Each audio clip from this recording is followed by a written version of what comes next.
busca pela compreensão melhor do ser, usamos existências tantas pra vencer a indiferença em nossa consciência.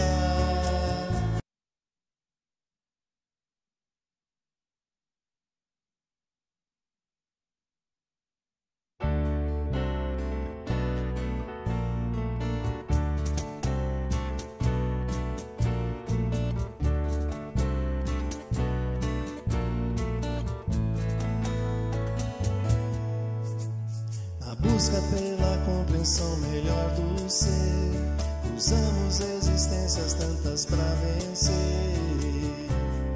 a indiferença em nossa consciência. Somos aprendizes dentro da lição, cada um tem seu caminho, a sua missão, seu compromisso, seu crescimento. Vai, alma viajante, sublima teu caminho, faz luzes no saber. Vai, és filha de Deus, que sempre está contigo, passos teus.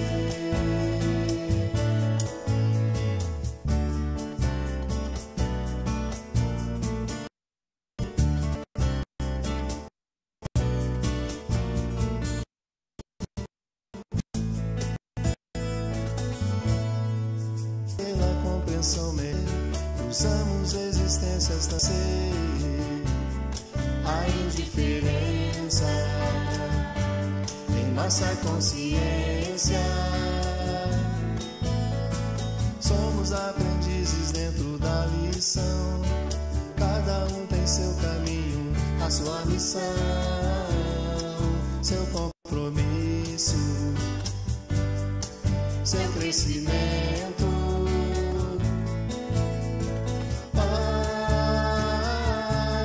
alma viajante, sublima teu caminho, faz luzes do saber.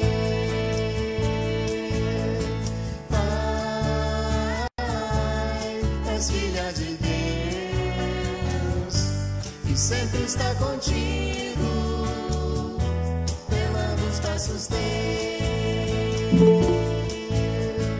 Vai, alma viajante, sublima teu caminho, luzes do saber. Vai, és filha de Deus, que sempre está contigo, pela luz passos teus.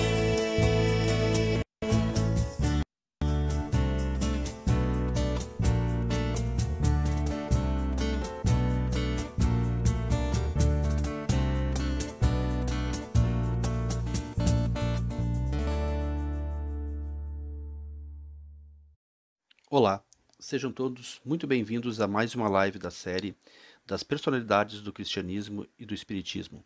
E para o encontro de hoje temos como convidados dois participantes do movimento espírita de Cachoeirinha, a vice-presidente da UME Cachoeirinha e o vice-presidente eleito da Cefa de Cachoeirinha, Tanise e Joel. A palavra é de vocês. Boa noite a todos, sejam muito bem-vindos a mais um encontro da nossa série e para abrir nosso trabalho, a nossa querida Tanise. Boa noite a todos, eu sou a Tanise, vice-presidente da UME Espírita Francisco de Assis, assim como eu. E hoje nós vamos conversar sobre o humano, mas antes disso, nosso irmão Joel vai nos conduzir na nossa prece inicial. Então, meus queridos e amados irmãos todos, conectando nosso pensamento e as nossas energias do nosso Pai Amantíssimo. Damos graças por mais uma oportunidade de encontro na seara espírita com o conhecimento, com a vontade de aprender e, acima de tudo, com a nossa participação na divulgação da doutrina espírita. E assim, felizes pela oportunidade, iniciamos os nossos trabalhos dessa noite. Que assim seja.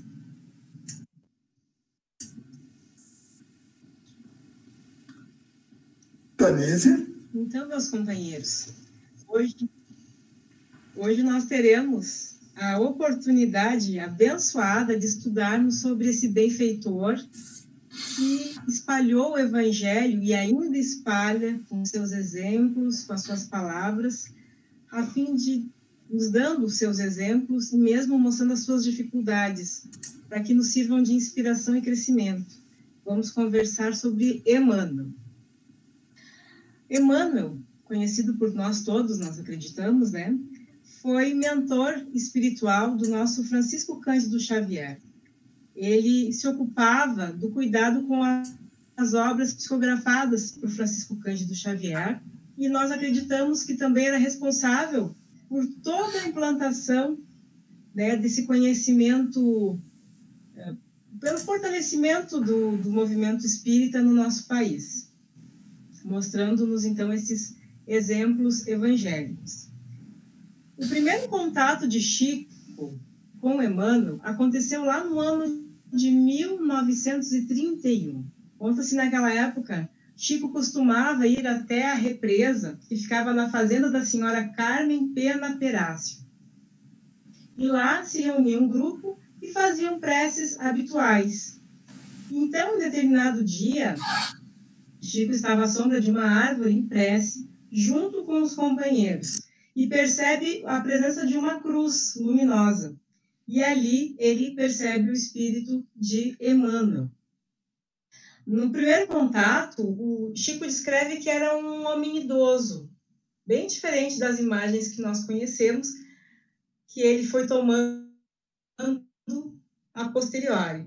Então, era um homem idoso, benevolente, e perguntou a Chico: estás disposto a trabalhar a tua mediunidade?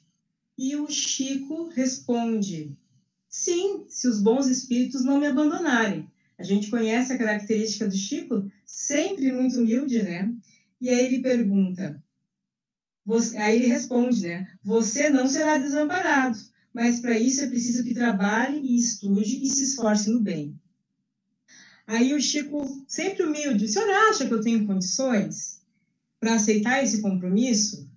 E Emmanuel responde, né? Perfeitamente, desde que respeite os 3 pontos básicos de serviço. Aí ele pergunta, qual é o primeiro? Disciplina. E o segundo? Disciplina. E o terceiro, disciplina, é claro. E nessa conversa, muitos de nós ficamos com a crença de que Emmanuel era um espírito muito severo, muito firme, e que não era generoso. E muito ao contrário do que nosso Chico acreditava, muito ao contrário do que ele era de fato com o Chico, ele era um pai. Quando na obra Emmanuel, né, que o Chico psicografa, ele diz assim,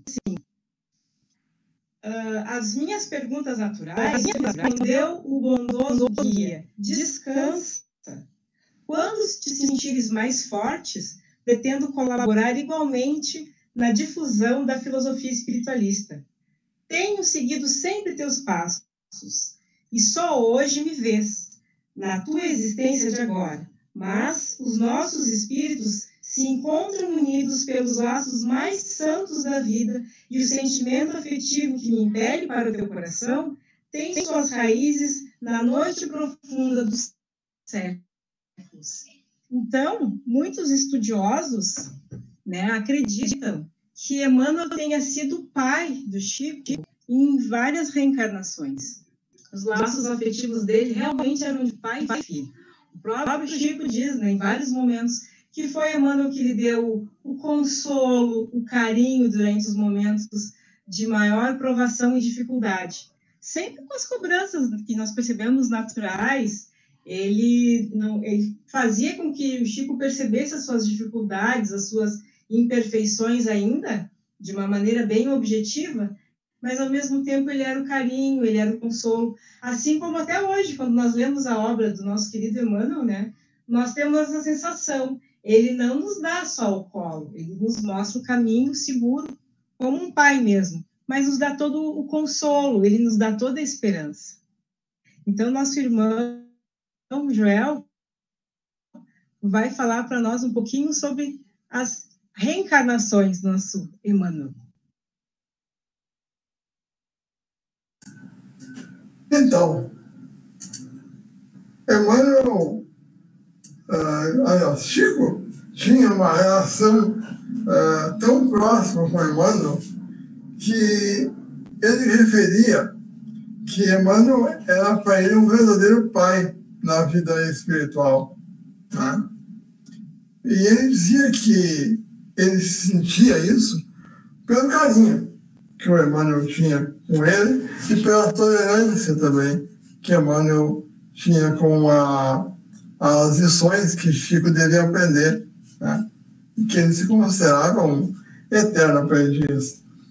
Mas nas reencarnações de Emmanuel, a primeira delas acontece, aliás, todas elas são descritas na obra Deus Conosco, de 2007. E a primeira encarnação do Emmanuel, conhecida na Terra, ela data do século IX a.C. O seu nome era Simas. Ele era grão sacerdote do templo de Amon-Ra, na antiga cidade egípcia de Tebas. Ele foi reitor da escola de Tanis e pai da futura rainha Samuramá e do Império da Síria, Babilônia, do Sâmara e do Acade. A história se encontra num livro chamado Semíramis, a rainha da Síria, da Babilônia e do Sumer, escrito por Camilo Rodrigues Chaves. Então vejo que Emmanuel já tinha essa vivência sacerdotal e voltada para o divino desde a sua primeira encarnação, não é, Therese? É verdade, João. E a gente percebe que ele já tinha espíritos muito evoluídos na volta, né? Porque Semíramis dizem que era um espírito muito à frente de seu tempo, já vinha trazendo uma evolução muito grande naquela época. Depois, a próxima encarnação que nós temos notícia foi como Públio Lentulus, né? Que foi um senador romano.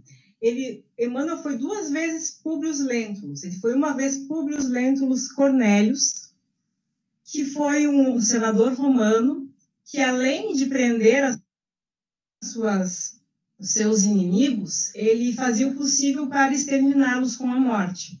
E teve uma desencarnação trágica. Ele acabou morrendo também por, se não me engano, por enforcamento. Depois, ele reencarna como seu bisneto, Públio Lentulus Cornélius, que aí o primeiro era Sura, o segundo Cornélius. Acho que eu fiz ali uma pequena confusão. O Públio Lentulus Cornélius foi a reencarnação mais importante, aquela que realmente marcou a história de Emmanuel.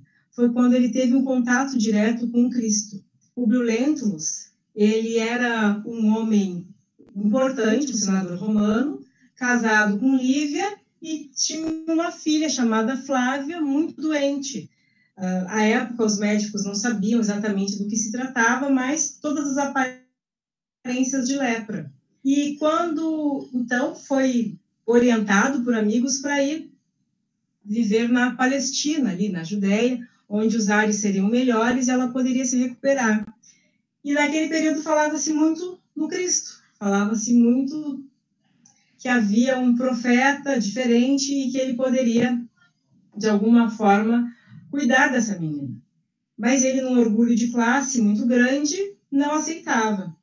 Até que, em determinado dia, quando a menina estava muito febril, e ele oferece à menina todos os brinquedos, o que ela quisesse, ele buscaria de Roma, e a menina só pede o contato com Jesus. Ela só queria que Jesus a curasse.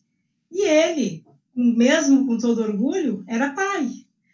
E resolve, então, abrir mão de todo o seu orgulho e ir atrás de Jesus. Mas para ele era uma decisão muito dolorosa. O que pensariam, né, os seus semelhantes, os homens das altas posições sociais, com boas condições financeiras? Então ele foi, à noite, tentando disfarçar ao longo do caminho, e quanto mais ele se aproximava do Cristo, mais emocionado ficava.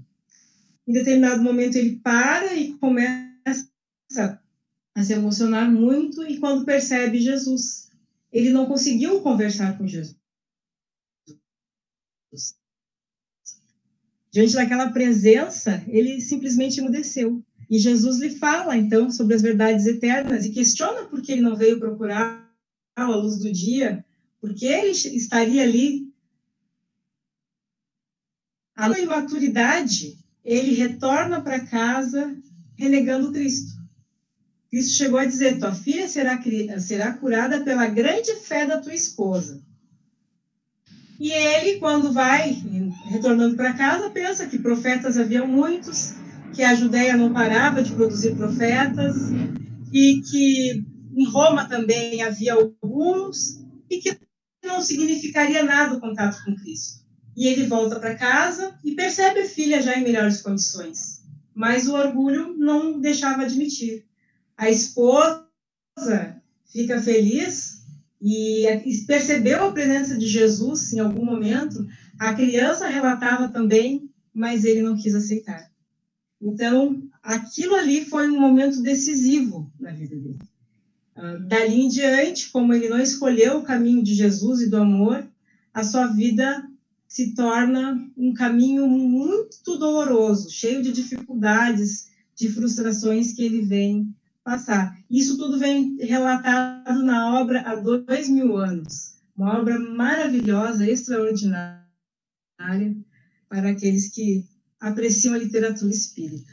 E aí, Joel, temos as outras reencarnações dele, né, Joel? Eu acho que tu já pode nos contar umas duas. Com certeza.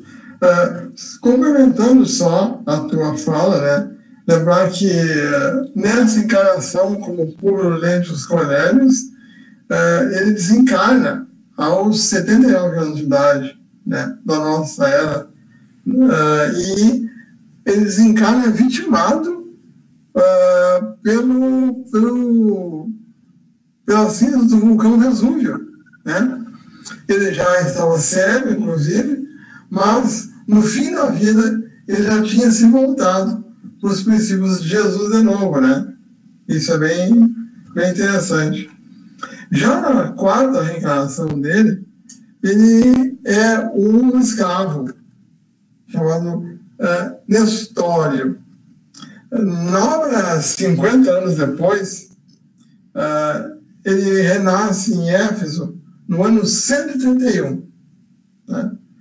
Ele é de origem judaica e é escravizado pelos romanos, que levam ele para o país da existência anterior, inclusive. Né? Ele viveu aproximadamente 45 anos, né? E, embora escravo, tinha um porte orgulhoso, né? E era uma pessoa muito quieta, um inconformado. Né? Ele foi afastado do filho na época, né? Que também foi escravizado, inclusive, né? Mas ele volta a encontrar o filho durante pregações que ele fazia nas catacumbas, né? Onde ele era o responsável pelas pregações, porque era o local de refúgio dos cristãos à época. Né? Cristão, como ele era desde a infância, ele acaba preso, né? Ele se mantém fiel a Jesus, embora preso, embora torturado, e ele é condenado à morte. Como todos os cristãos da época, né? Diante do martírio em que ele é colocado, ele canta, olhando para o céu, e morre nessa tortura. E pasme, quem o recebe no plano espiritual? O seu amor de outrora. Lívia é que o recebe no plano espiritual. Uma forma maravilhosa de voltar à verdadeira vida, né, Tereza?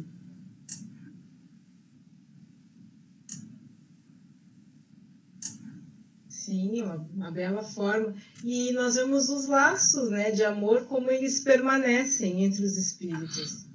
Como os sentimentos amorosos, assim como, infelizmente, os sentimentos negativos, eles ficam. Nós sabemos que os sentimentos negativos, eles rapidamente vão acabar, né? Vão se converter em algo melhor. E o amor é eterno entre os espíritos.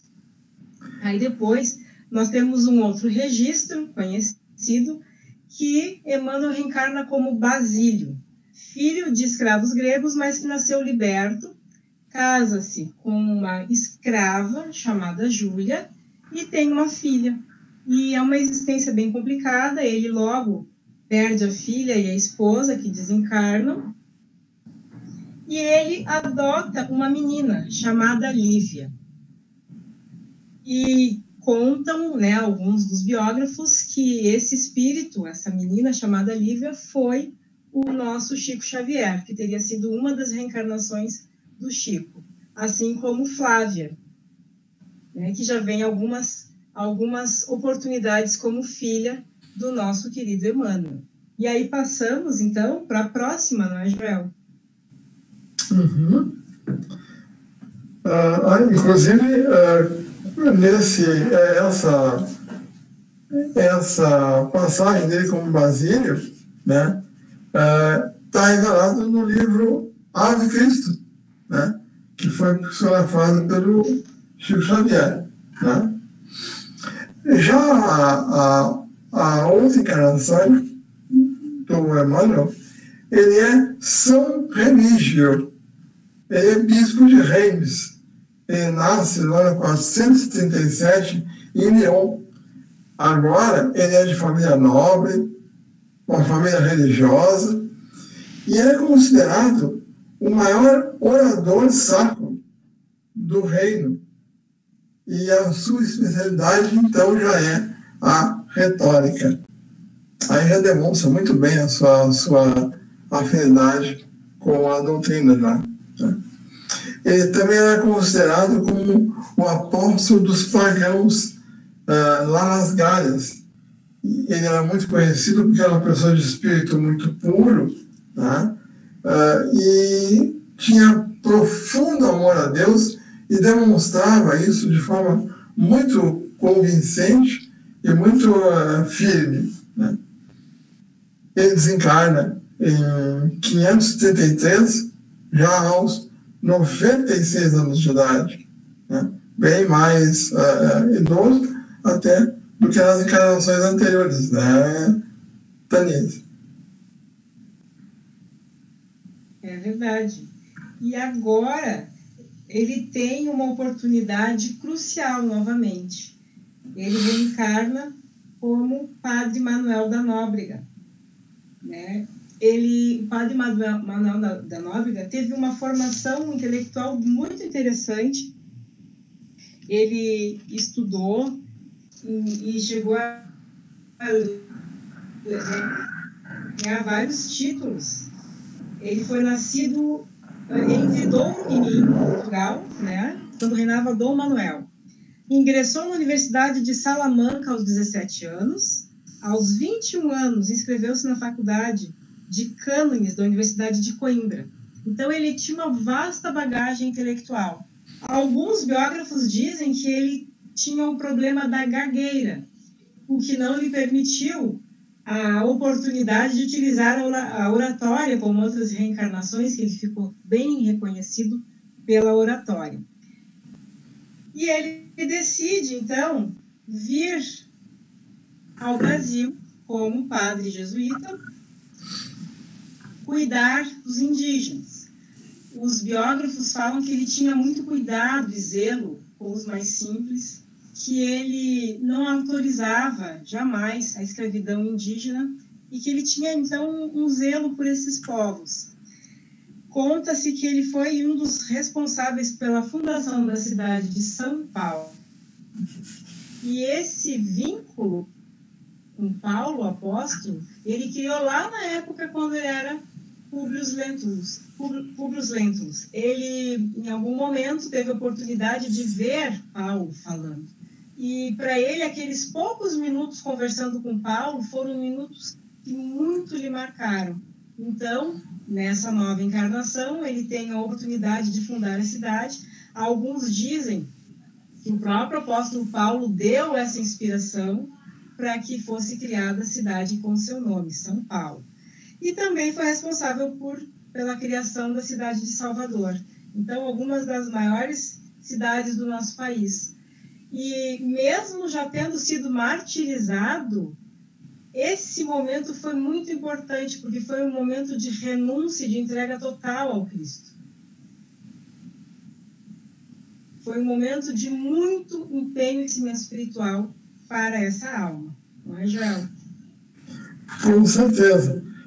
Inclusive, o próprio Chico Xavier conta, refere essa encarnação do Emmanuel como padre maior de Nóbrega num programa de televisão na época, né? Que ele participou, inclusive, né? E que deu a conhecer essa história e essa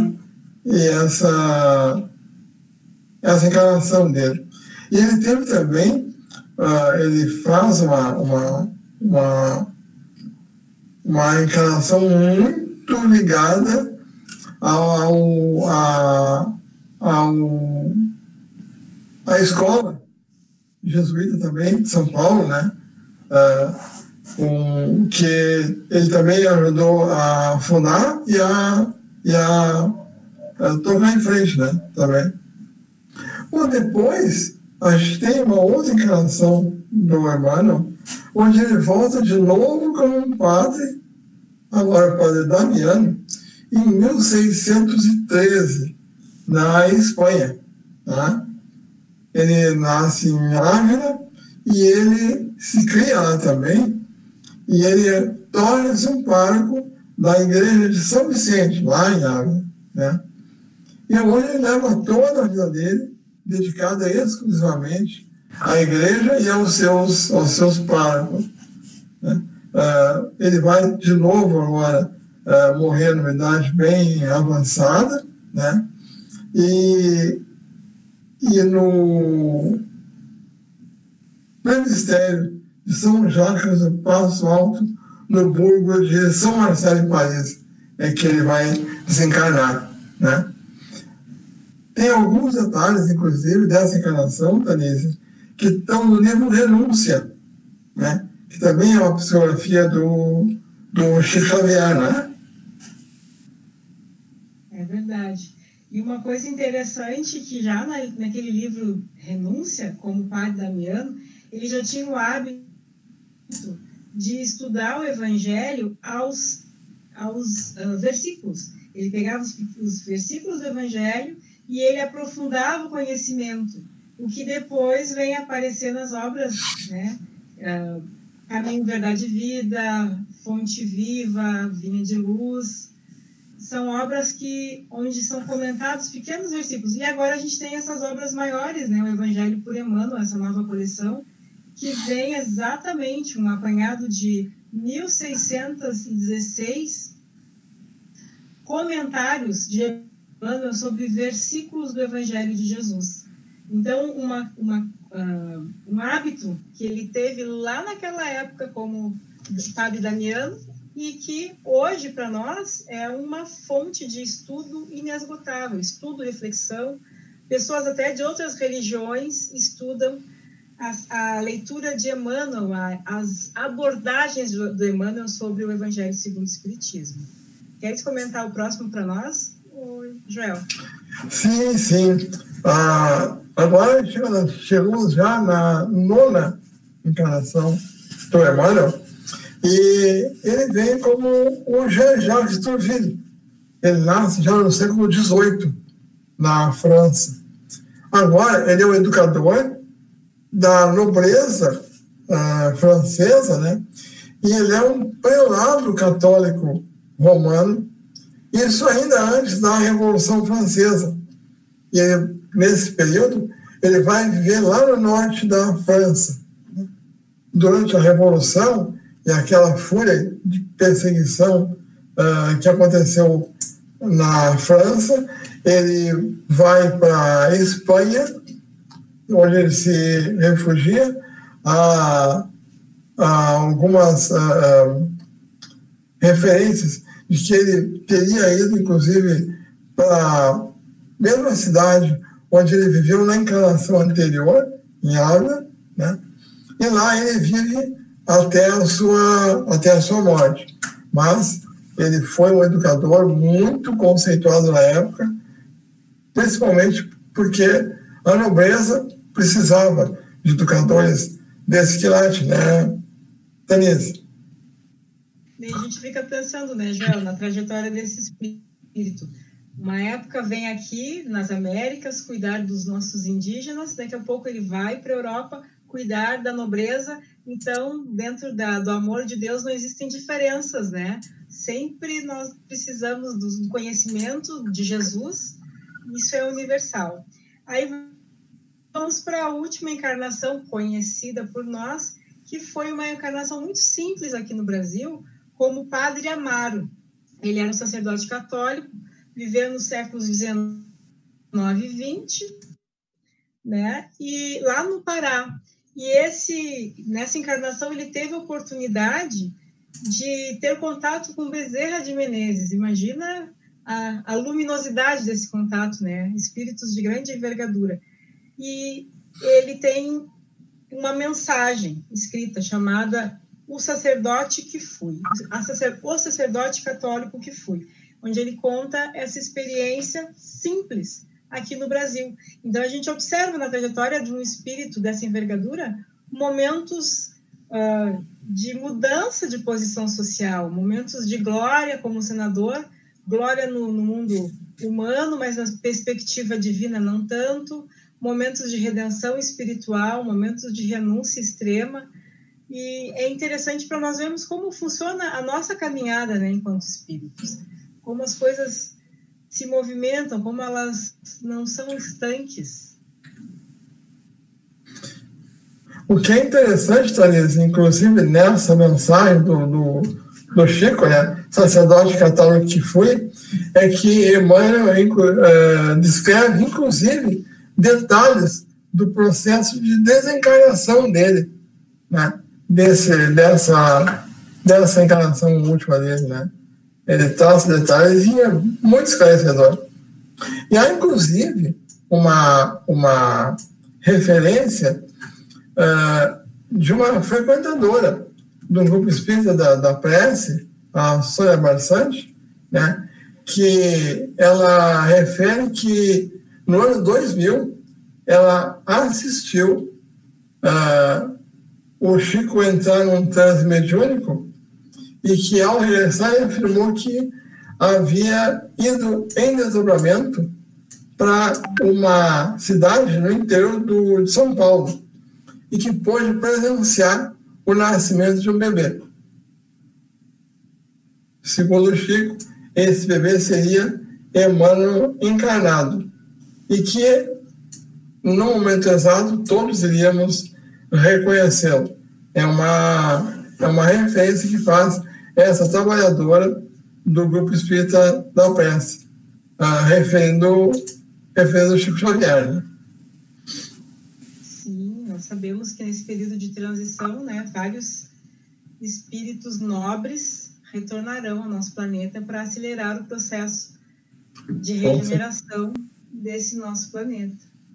Então, é um momento, é chegado o momento, né? Os novos tempos estão aí. Então, compete a nós, nesse momento, aproveitarmos essas lições, esses conhecimentos, iluminarmos os nossos próprios corações para que nós também façamos parte da nova era que vai chegar, já está chegando.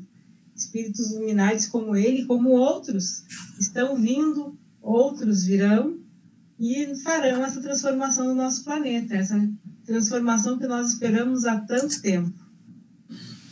É verdade. Estamos nos encaminhando para o nosso encerramento, Daniela? É isso? Sim. Vamos passar rápido. Joel, eu acho que nesse momento tu já pode ir encaminhando a nossa prece de encerramento, né? E nós agradecemos aqui a oportunidade de falarmos desse espírito que realmente nos ilumina. É um contato que nos faz tão bem. É verdade. Emmanuel tem obras fantásticas que não só nos consolam e nos acalentam, como principalmente nos fazem ter conhecimento para a nossa caminhada.